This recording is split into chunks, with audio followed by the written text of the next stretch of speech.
Triangles and the Pythagorean Theorem by Andy, Cameron, and Zoe.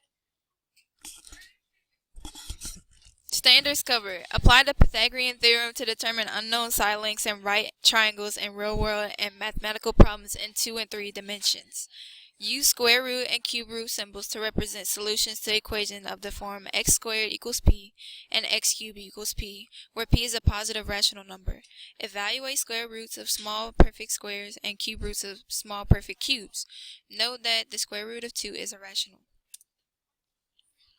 Vocabulary. Pythagorean theorem describes the relationship between the lengths of the legs and the hypotenuse for any right triangle. Legs are the sides that form the right angle. Hypotenuse is the side opposite of the right angle. It is the longest side of the triangle. Converse is when the parts of the theorem are reversed. Examples. Write an equation you could use to find the lengths of the missing side of each right triangle. Then find the missing length. Round to the nearest tenth if necessary. A squared plus b squared equals c squared is the Pythagorean theorem. Replace a with 12 and b with 9.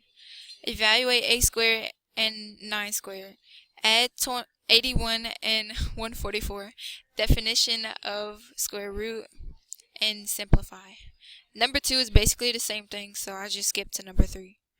The measures of 3 sides of a triangle are 5 inches, 12 inches, and 13 inches. Determine whether the triangle is a right triangle. A squared plus b squared equals c squared is the Pythagorean theorem. A equals 5, b equals 12, and c equals 13. Evaluate 5 squared, 12 squared, and 13 squared, then simplify. The triangle is a right triangle. Now you try. Write an equation you could use to find the length of the missing side of each right triangle. Then find the missing length. Round to the nearest tenth if necessary. You could pause the video right here if you need more time. Alright, so the answers are 5 squared plus 12 squared equals c squared, which is equal to 13 inches. And for the next problem is 8 squared plus b squared equals 18 squared. And b squared equals 16.1 meters. Thanks for watching.